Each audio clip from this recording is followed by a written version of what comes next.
Hello future doctors, सुनकर अच्छा लगा ना? तो सोचो, नाम के आगे जब सच में डॉक्टर लग जाएगा तब क्या फीलिंग होगी। यार, डॉक्टर्स में ना बहुत पावर है।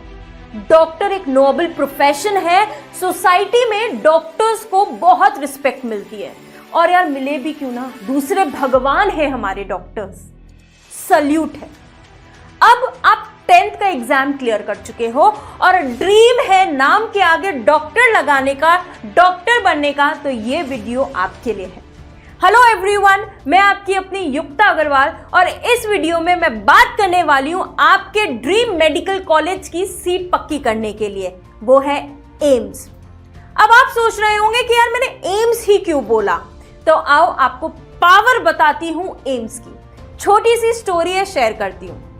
कुछ महीनों पहले ना मुझे लंग्स इन्फेक्शन हो गया था। बहुत पीड़ा में थी, बहुत जगह ट्राई किया लेकिन दिखाया पर इतना असर नहीं आया। फिर मुझे किसी ने सजेस्ट किया कि यार जाकर एम्स के डॉक्टर को दिखाओ।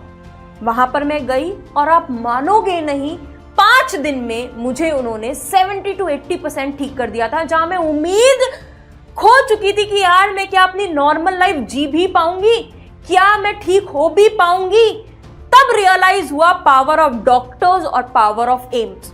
और एक बहुत बड़ा जगह दिल में बन गई डॉक्टर्स के लिए, रिस्पेक्ट बन गई और एम्स के लिए। लकीली मुझे एम्स जाने का मौका भी मिला क्योंकि वहां पर बहुत सारे इसराइलाइट्स मिले। तो आओ आज उनके एक्सपीरियंस के साथ बताती हूं क्या करना होता है एम्स को पाने के लिए, कैसे पढ़ना होता है, कितने क्वेश्चंस लगाने होते हैं, क्या स्ट्रैटेजीज रहती है। लेकिन उससे पहले मुझे एक वादा करो कि उतनी मेहनत करोगे और लिखकर बता दो कमेंट्स में कि आई विल क्रैक एम्स। लिख दिया? चलो बेटा, आज बात करते हैं क्या क्या गाइडेंस चाहिए होती है, क्या क्या स्ट्रैटेजी चाहिए होती है और क्या क्या करना पड़ता है एम्स को क्रैक करने के लिए। देखो भाई, कुछ भी चीज को क्रैक करने के लिए सबसे पहला जो चीज हम लोगों को चाहिए होता है वो है डिसिप्लिन। डिसिप्लिन के बिना कुछ भी नहीं हो सकता। डिसिप्लिन, कंसिस्टेंटली डिसिप्लिन में रहना। फॉर एग्जाम्पल, एक छोटा सा एग्जाम्पल आप लोगों को देती हूँ। यार देखो, मान लो मुझे आज बॉडी बनानी है, ठीक है, कि मैं चाहती हूँ मेरे 6 पैक एब्स बन जाए, है ना, बाइसेप्स बढ़िया सी हो जाए, जॉ लाइन आ जाए। लेकिन क्या ऐसे ही आ जाएगी?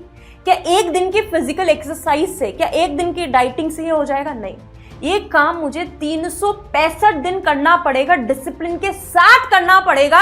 तो एक दिन रिजल्ट में मेरी बॉडी आ जाएगी, बन जाएगी। लेकिन उसके लिए क्या लगती है? मेहनत। सेम चीज बेटा, अगर कोई भी चीज क्रैक करनी है, और क्रैक भी हम हर कुछ नहीं कर रहे हैं, एम्स की सीट के लिए लड़ रहे हैं, तो सोचो जब इतनी बड़ी चीज करनी है तो उसके साथ डिसिप्लिन होना बहुत जरूरी है। डिसिप्लिन कंसिस्टेंट होना चाहिए। ऐसा नहीं आज एक दिन कर लिया, 2 दिन नहीं। तो कंसिस्टेंसी के साथ साथ डिसिप्लिन में रहना है। और कंसिस्टेंसी किस चीज में होनी होती है? देखो, सबसे पहला रोज का रोज पढ़ना पड़ेगा।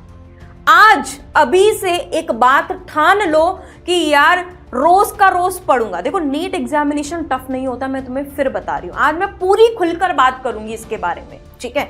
मन लगाकर सुनना, कॉपी पेन के साथ बैठना। ये ऐसे कोई पिक्चर नहीं चल रही। आज हम ऑथेंटिक एक्सपीरियंस के साथ बात करेंगे जिससे रियली में इसको फॉलो कर आज साकिब, सरफराज, प्रबल, सैफ अपने एम्स में बैठे हैं। और मैं चाहती हूं 2027 में जैसे आज मैं इनका नाम ले रही हूं ना, मैं तुम्हारा नाम ले रही होंगी। तो यार सबसे पहला काम है यार अपना बेटा लाइव क्लासेस को रेगुलरली अटेंड करना।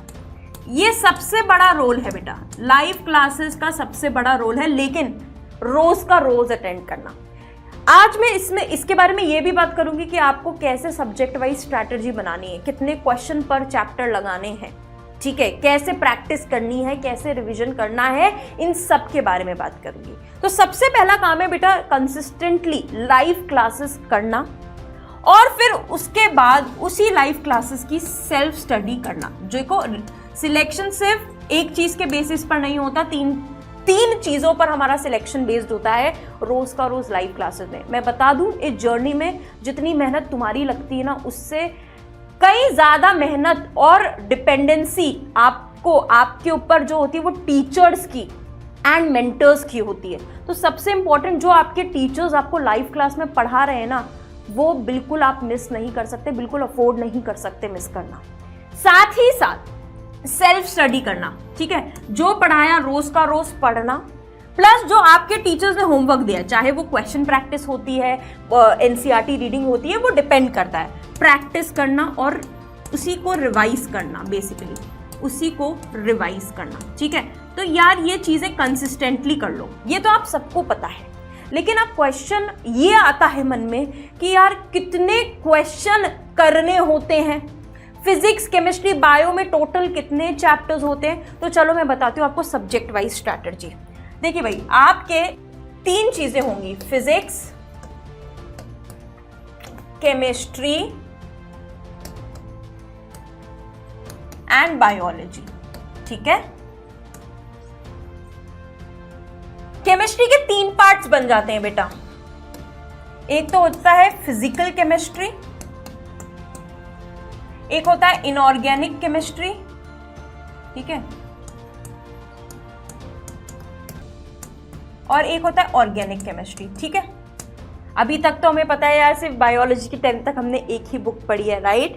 अब आपकी थोड़ी सा बड़े हो गए हो तो डेफिनेट सी बात है कि थोड़ा सा ज्यादा हमें पढ़ना होता है। और तीसरा पार्ट होता है ऑर्गेनिक केमिस्ट्री, ठीक है, organic chemistry.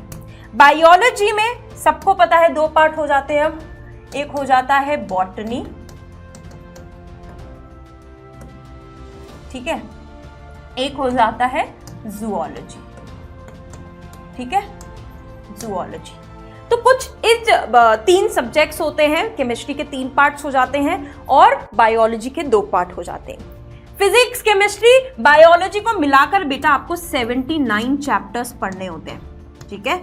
Physics chemistry biology को मिलाकर आपको 79 चैप्टर्स पढ़ने होते हैं।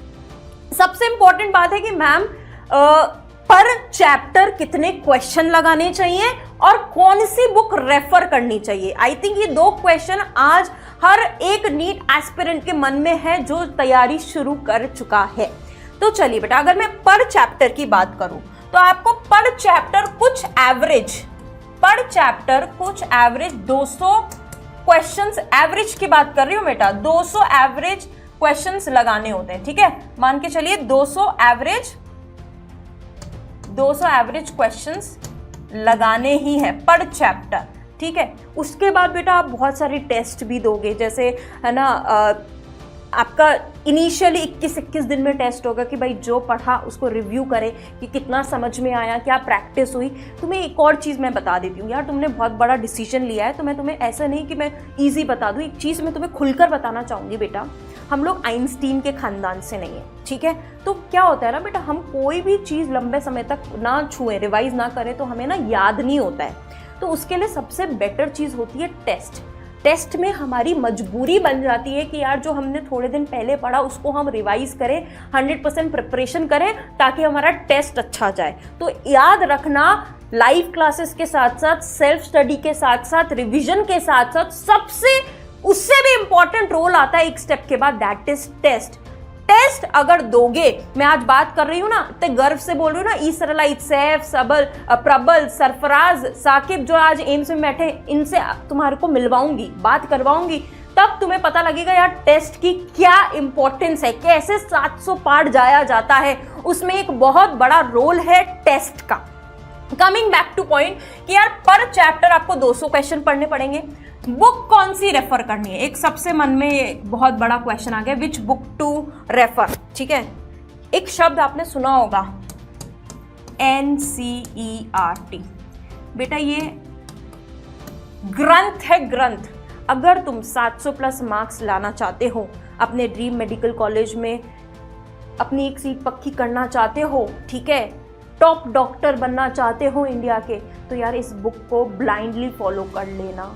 ये बुक एक जरिया है, एक मात्र जरिया है आपको आपके ड्रीम सीट तक पहुंचाने के लिए, ठीक है। सबसे इंपॉर्टेंट बात ये है बेटा कि ये बुक ना बहुत ही प्यारी बुक है, लेकिन है ना ये जल्दी से समझ में नहीं आती है। ये कुछ कहना तो चाहती है लेकिन बहुत कुछ कह जाती है कुछ बातों में। तो इसके लिए बेटा प्रॉपर आपको मटेरियल चाहिए होता है। जैसे मैं बात करूँ ई सरल में, ई सरल के बेस्ट क्वेश्चन फ्रेमिंग मॉड्यूल्स हैं, इंडिया के टॉप मॉड्यूल्स हैं, और उसमें आपको इनफैक्ट हर टीचर की ज़रूरत पड़ेगी। इसमें सब्जेक्ट वाइज आपको टीचर की ज़रूरत पड़ेगी कि भाई कैसे पढ़ाना है, इस चैप्टर को कितना डीप लेकर जाना है, कैसे समझाना है, इससे आपको आने वाले नीट 2027 के क्वेश्चन बनेंगे कि नहीं। तो इसमें सबसे बड़ा जो डिपेंडेंस होता है ना, और मैं कहती हूँ रोल होता है ना, वो आपके टीचर्स का है। तो आप एनसीईआरटी को बिल्कुल ब्लाइंडली फॉलो कर सकते हो अगर आप चाहते हो ड्रीम मेडिकल कॉलेज में जाना। दूसरी बात, इन सबके साथ साथ एक और इंपॉर्टेंट बात लगती है, पता है वो बात क्या है? गाइडेंस। गाइडेंस का बेटा बहुत बड़ा रोल है।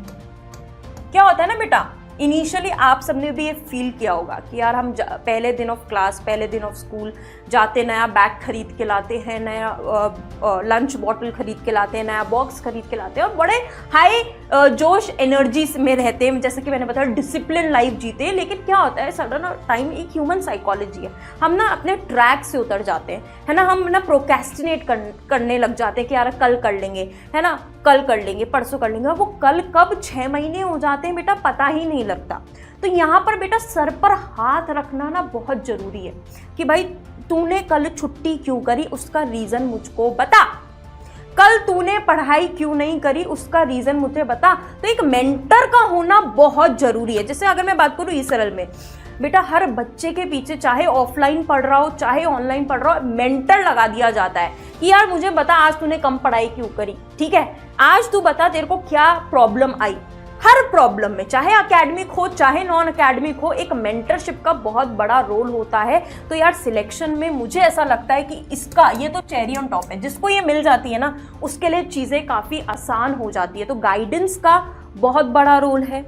स्ट्रैटेजिक वे में कि भाई कौन सा चैप्टर कब पढ़ना है। बेटा ऐसे नहीं कि एनसीईआरटी खोली और पढ़ना शुरू कर दिया। एक गाइडेंस वे में, गाइडेड वे में साथ ही साथ एक स्ट्रैटेजी बनी होनी चाहिए कि यार कब कब क्या पढ़ना है, कब कब कैसे क्वेश्चन करने हैं, किस लेवल के क्वेश्चन पर किस लेवल के बाद जाना है, ये बहुत ज़रूरी होता है। ठीक है, नीट फिर मैं कह रही हूँ बिल्कुल हार्ड नहीं है, one of the best journey होती है। ये जो 2 साल की जर्नी आपकी होने वाली है ना, ये मैं बता रही हूँ बहुत ही ब्यूटीफुल जर्नी होने वाली है, मिक्स्ड फीलिंग के साथ होने वाली है। और जिस दिन आप ये जो मेहनत करोगे और आपको उसका फल मिलेगा ना, मैं बता रही हूँ that will be the best moment of your life. तो यार इसके लिए मेहनत से कभी मत घबराना। 3 चीज़ें मैं फिर बोल रही हूँ, डिसिप्लिन में रहना, कंसिस्टेंसी के साथ लगे रहना, प्योर हार्डवर्क करना, जीत पक्का तुम्हारी होगी। अगर तुम ये सब स्ट्रैटेजिक वे में, तुम ये सब हमारे साथ मिलकर करना चाहते हो तो बिल्कुल कर सकते हो, चाहे ऑफलाइन चाहे ऑनलाइन, जैसे करना चाहते हो वैसे कर सकते हो। 20 मार्च से आपकी क्लासेस शुरू हो जाएगी, है ना। आपको 5 लेयर्ड मेंटरशिप मिलेगी, doubt solving all the time मिलेगा, कोटा के टॉप टीचर्स आपको पढ़ाने वाले हैं, बायोलॉजी मैं आपको पढ़ाने वाली हूँ, 1-on-1 इंटरैक्ट कर पढ़ेंगे, और ये जर्नी बहुत ब्यूटीफुली तरीके से अपनी तय करेंगे। तो मिलते हैं once again, all the best for your journey. अब नाम के आगे डॉक्टर लगाना है, मतलब लगाना है। All the best, bye.